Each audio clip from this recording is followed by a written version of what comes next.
आज हम ये जानते हैं कि हायर की वॉशिंग मशीन में हम डेमो मोड कैसे एक्टिवेट करते हैं और डेमो मोड को एक्टिवेट करने के बाद में ड्राई के आरपीएम को हम कैसे सेलेक्ट करते हैं। सबसे पहले एक बार आप देखेंगे, हमने सबसे पहले नाइट और स्टीम के बटन को 3 सेकंड तक प्रेस किया।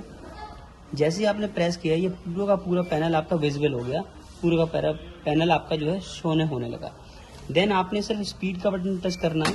जैसे आपने स्पीड का बटन टच किया तो आप देखिए मशीन का जो स्पिन है वो स्टार्ट हो गया है और ये यहाँ पर आपको आरपीएम, इसकी रनिंग आरपीएम जो है आपको शो होने लगेगी।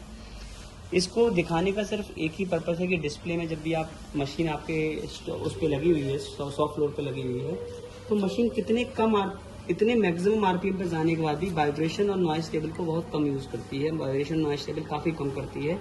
आप देख सकते हैं कि 978, 994, 1000 आरपीएम पे ये रन कर रही है और इस मशीन में आपको ये फील ही नहीं हो सकता कि इस मशीन में किसी तरीके का वाइब्रेशन या किसी तरीके की नॉइस लेवल अवेलेबल है। तो इंडस्ट्री की एक ऐसी वॉशिंग मशीन जो सबसे कम वाइब्रेशन और सबसे कम नॉइस लेवल पे काम करने वाली है, that is F9 washing machine.